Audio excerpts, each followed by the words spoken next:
Ինչպես չկորցնել գովազդային բյուջե։ Ի սկզբանե հարկավոր է լինում թեստավորում կատարել եւ հասկանալ, թե որքան գովազդային բյուջե կարելի է օգտագործել եւ որքան կոնվերսիա ան կբերի։ Դրա համար անհրաժեշտ է կատարել բյուջեի պլանավորում։ Հիմա կիմանաս ինչպես է այն կատարվում։ Արի կատարենք պարզ հաշվարկ։ Օրինակ, թեստավորման ժամանակ մեզ հարկավոր է ստանալ 50 հատ կոնվերսիա։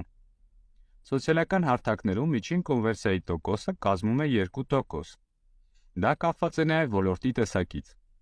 Իսկ մեկ քլիքի արժեքը նշանակում ենք օրինակ $0.2։ Իսկ մեկ կոնվերսիա ստանալու համար հարկավոր է մոտ 100-ից 150 քլիկ ստանալ գովազդներից։ Այս պարագայում հաշվարկը կատարվում է հետևյալ ձևով։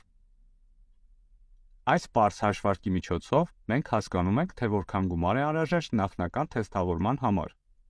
Սրանք մոտավոր թվեր են, բայց այս ալգորիթմը կօգնի քեզ ճիշտ գովազդային բյուջեի պլանավորման հաշվարկ կատարել։